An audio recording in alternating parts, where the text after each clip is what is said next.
Halo semuanya, selamat datang kembali di channel Hijack Store.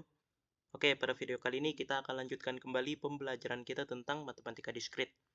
Oke, kemarin kita sudah ngebahas salah satu contoh soal yang lebih menantang ya, versi SOP. Nah, sekarang kita akan coba yang versi POS-nya lagi ya, teman-teman. Jadi tentu saja ya kan soal yang akan kita bahas pada video kali ini itu ya tentu saja lebih menantang dari video-video sebelumnya ya yang ngebahas POS juga ya. Oke. Jadi langsung saja kita mulai. Jadi di sini kita sudah menyiapkan fungsi boolean dengan ekspresi seperti ini ya, teman-teman. Nah, jadi lagi dan lagi kita pakai variabel ABC ya. Jadi kita nggak pakai variabel X, Y, Z, tapi kita pakai variabel ABC. Oke? Jadi ekspresi dari fungsi booleannya kurang lebih seperti ini. Nah, jadi kita akan coba cari solusi dari fungsi boolean ini ya, teman-teman. Oke? Langsung aja kita mulai ya. Jadi kalau kita lihat ya fungsinya ya. Pertama-tama kita ekspresinya harus kita perhatikan dulu ya, teman-teman. Sebelum kita mencari solusinya, kita perhatikan dulu bentuk dari ekspresinya. Nah, kalau kita perhatikan bentuk dari ekspresinya sekilas seperti POS ya, teman-teman. Karena ya kan term B ini tentu saja berbeda dengan term yang dalam kurung ini ya, teman-teman. Dan kalau kita lihat term B itu dikalikan dengan term yang ada di dalam kurung ini, ya kan? Nah, terus juga term yang ada di dalam kurung ini juga ekspresinya adalah tambah. Nah, yang dimana ini adalah khasnya dari POS ya. Jadi ingat ya, khasnya dari POS adalah dalamnya itu ditambah, di luarnya itu dikali ya. Namun kalau kita lihat ada yang beda nih. Dari ekspresi ini ada yang beda ya. Jadi kalau kita perhatikan ya, dari ekspresi ini mungkin sudah khasnya POS, tapi kalau kita perhatikan variabel yang ini ya, maksudnya bagian B negasi C ini ya, kalau kita perhatikan. Nah, jadi ya kan B dan C-nya itu menyatu, teman-teman. Jadi B dan C-nya itu menyatu, yang dimana B dan C ini itu menyatu ini tuh kalau kita baca itu B dikali negasi C, ya kan?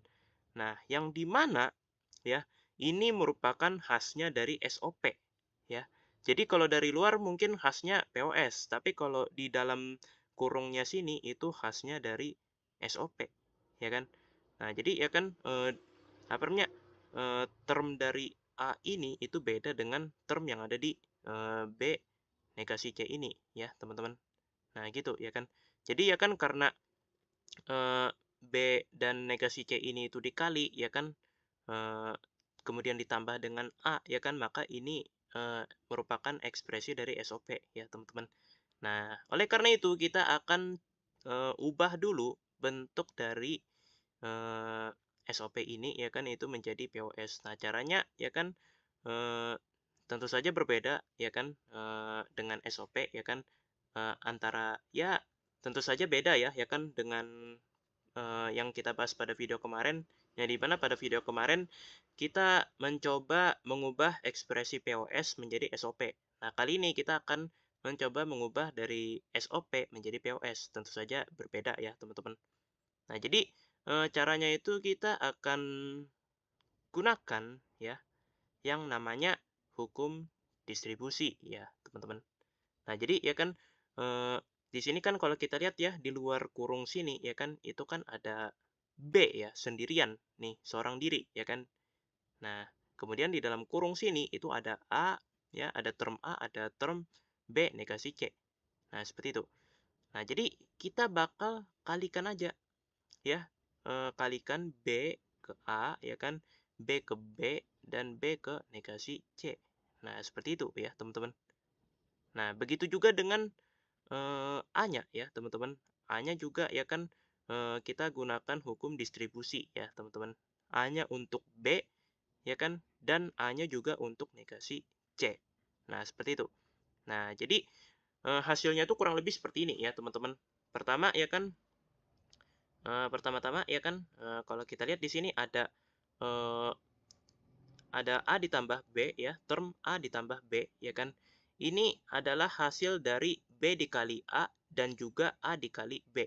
Nah, jadi sebenarnya ada dua nih, ada dua term yang sama ya kan, tapi lagi dan lagi ya kan prinsip yang sudah aku sebutkan pada video sebelumnya itu harus kita terapkan dalam entah itu SOP ataupun POS harus kita terapkan. Jadi sebenarnya ya kan apa ya?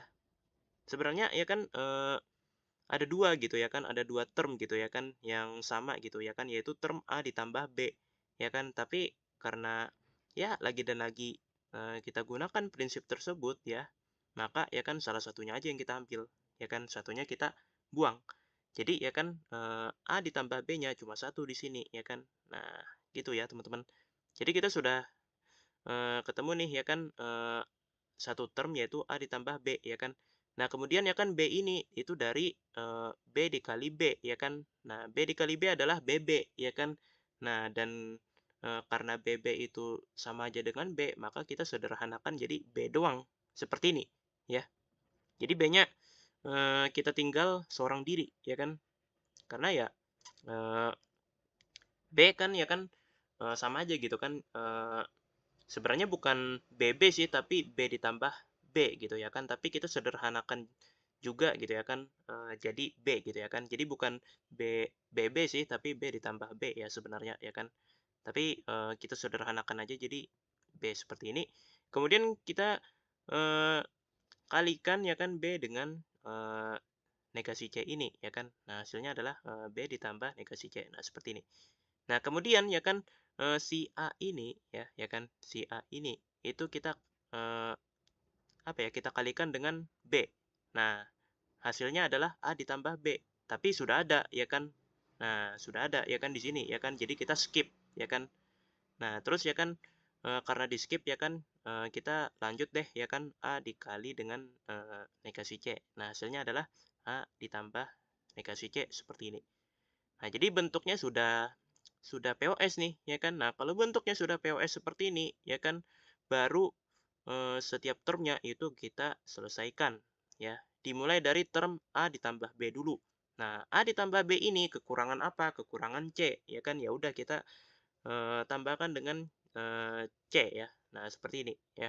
Hasilnya adalah seperti ini, ya. Nah, kemudian ya kan B ya kan ini kekurangan apa aja nih? Kekurangan A ya kan, kekurangan C juga. Nah, karena kekurangan A dan C, maka kita mulai dari A dulu ya, teman-teman. Jadi ya kan B ditambah A ya kita gunakan hukum distribusi ya, gitu-gitulah ya kan pokoknya ya kan. Nah, hasilnya seperti ini ya kan.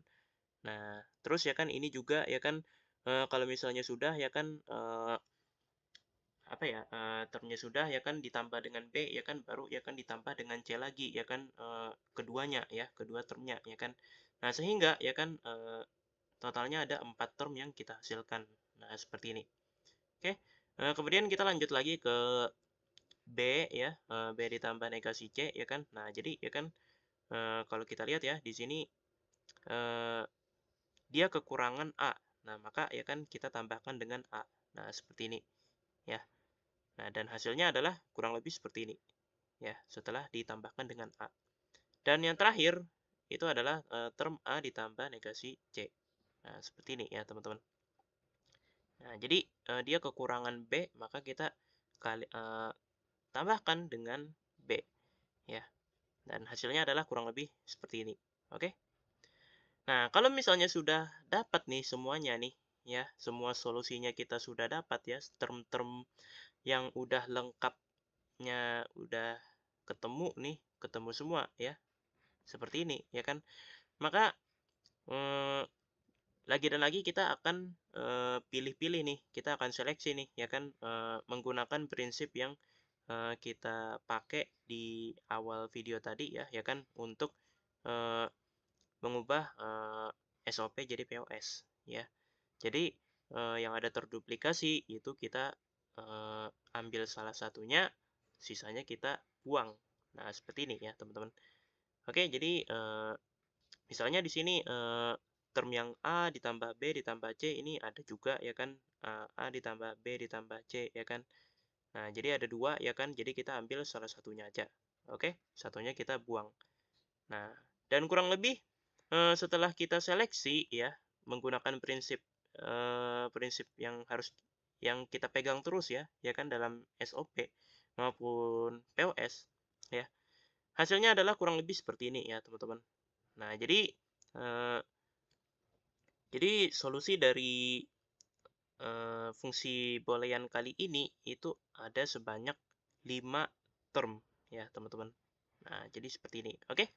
Jadi ya, aku rasa segitu saja ya, sedikit pembahasan tentang